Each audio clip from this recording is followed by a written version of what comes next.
Ça y est, nous vivons à crédit. C'est aujourd'hui le jour du dépassement, moment où nous avons déjà consommé l'ensemble des ressources naturelles que la planète peut renouveler en une année. Et c'est pour nous le fait du jour.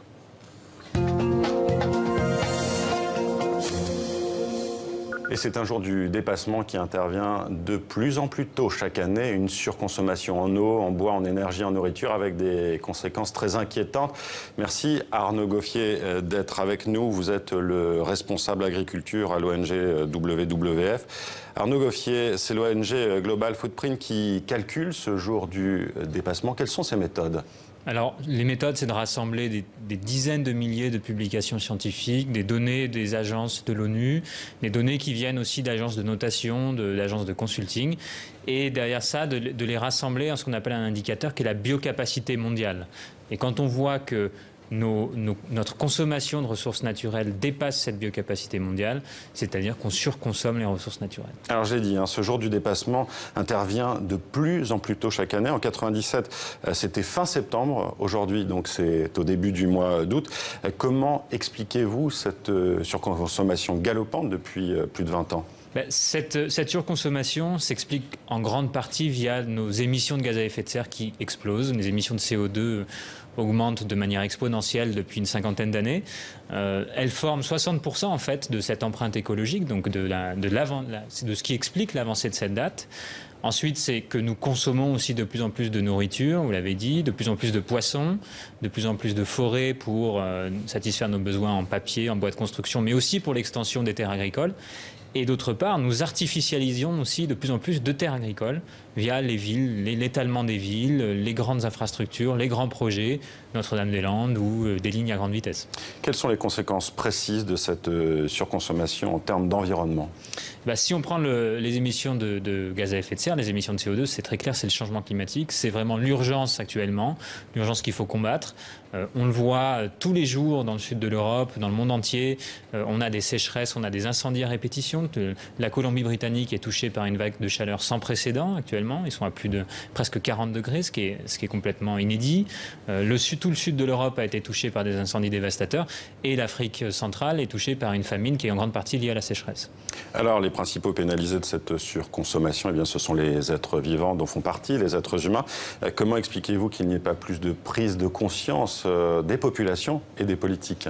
Les plus pénalisés, c'est effectivement les animaux d'abord, mais c'est aussi les êtres humains les plus vulnérables, et finalement les plus exposés au changement climatique.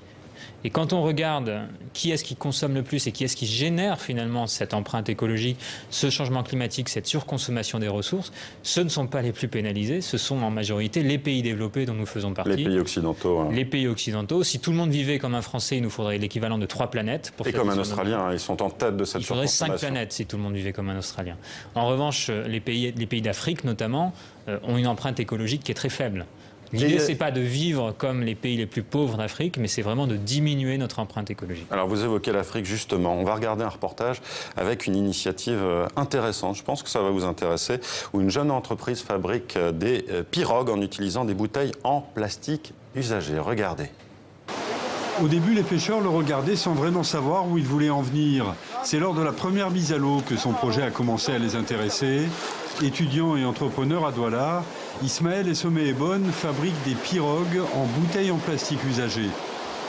Proposer un produit innovant, différent, mais utile en même temps, qui peut être utilisé tant pour la pêche. Parce que là, nous faisons des pirogues écologiques. Et nous voulons vraiment le développer pour la pêche, parce que la pêche en a vraiment besoin. Il y a les pêcheurs qui n'ont pas de pirogue parce que ça coûte cher.